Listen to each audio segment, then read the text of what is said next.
Hello friends, ఎలా ఉన్నారు? Welcome back to my YouTube channel Sujiram Telugu vlogs. Please like, share, comment and subscribe చేయండి. పక్కనే ఉన్న బెల్ ఐకాన్ క్లిక్ చేయండి. నేను చేసే ప్రతి వీడియో నోటిఫికేషన్ మీకు వస్తుంది. ఈ రోజు ఒక చిన్న మినీ వ్లాగ్ అయితే చేస్తున్నాను. ఇంకా మార్నింగ్ టిఫిన్కి అయితే మేము ఇడ్లీను చికెన్ కర్రీ అయితే చేసుకున్నాము. ఇంకా అమ్మ తింటా ఉంది.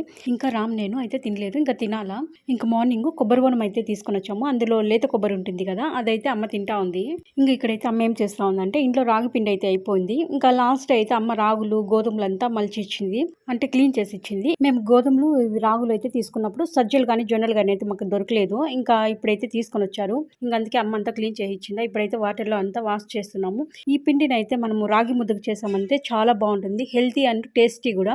అంతేకాకుండా గంజిలాగా చేసుకోవచ్చు, అంటే జావా లాగా చేస్తారు కదా, మళ్ళీ చపాతీ కూడా చేసుకోవచ్చు, చాలా టేస్టీగా ఉంటుంది. ఇంకా ఈ రోజు అయితే ఎండ చాలా బాగా వస్తుంది. ఎండకి ఆరిపోసేసామంటే బాగా ఎండిపోతాయి, మళ్ళీ మిషన్కి వేసుకోవస్తే సరిపోతుంది. ఇంకా అమ్మ ఆరిపోసేలోపు ఇంకా నేను ఉచ్చికాయ పప్పు చేద్దామని ఇవంతా కట్ చేసి పెట్టాను.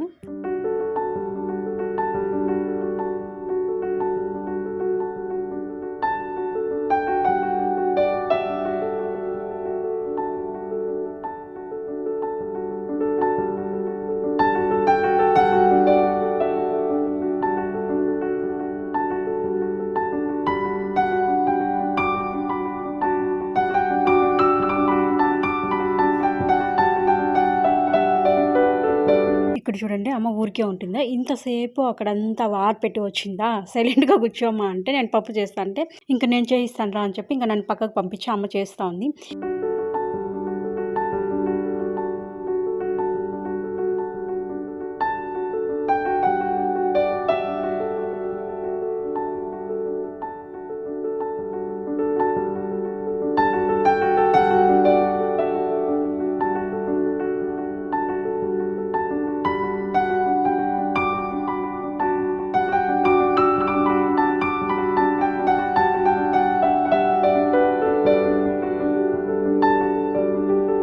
ఇప్పటికైతే మా వంట అయితే పూర్తయిపోయింది. పెసళ్ళు శనగలు మొలకొచ్చింటాయి కదా, వాటిని అయితే తాలింపు చేశాను. ఇంకా ఉచ్చికాయల పప్పు చేసాము. ఉచ్చికాయల పప్పు టేస్ట్ అయితే చాలా బాగుంటుంది. ఇప్పుడైతే ఇంటికి ఒక చెట్టు ఉన్నాయి, కానీ ఈ ఉచ్చికాయలు అయితే మేము చిన్నగా ఉన్నప్పుడైతే ఈ ఉచ్చికాయలు అయితే అస్సలు దొరికేది లేదు. 1 కిలోమీటర్ కానీ మేము వెళ్ళి కాయలు అయితే తెచ్చుకునే వాళ్ళము. అంత ఇష్టం ఈ కాయల పప్పు అంటే. అంతేకాకుండా అంత టేస్టీగా కూడా ఉంటుంది.